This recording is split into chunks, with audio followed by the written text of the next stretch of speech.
Peter Marshall was a pastor in Washington, D.C. in the 1930s and the 1940s.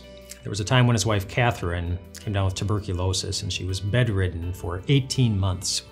And she had a very difficult time with it. She prayed and prayed and prayed that God would make her better, but nothing was changing, nothing was happening. She eventually became very bitter towards God. And so her husband at one point gave her a pamphlet that told the story about a missionary who was once bedridden for 8 years. And that missionary had a very difficult time with that. She couldn't understand why God would have her in a bed for 8 years while there was so much great mission work to be done and so few people who were willing to do it.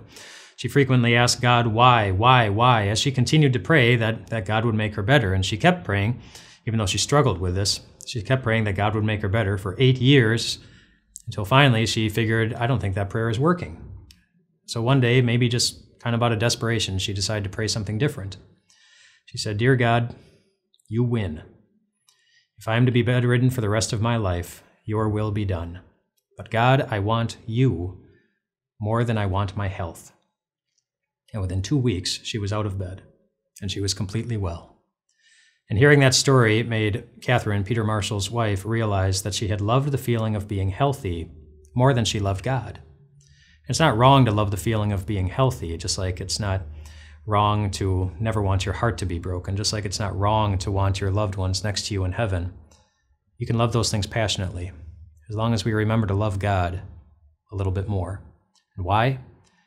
Because God first loved us more than anything.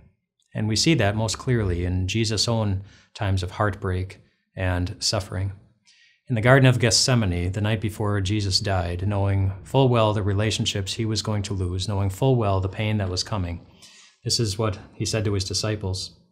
He said, My soul is overwhelmed with sorrow to the point of death. Stay here and keep watch with me. And then going a little farther, he fell with his face to the ground and prayed, My Father, if it is possible, may this cup be taken from me, yet not as I will, but as you will. And we know how God answered that prayer. His will was to put Jesus on a cross, to forgive us for all the times that we have loved anything more than him, so that you could walk through life confident that our Heavenly Father will always answer our prayers with the greatest love for all of his children.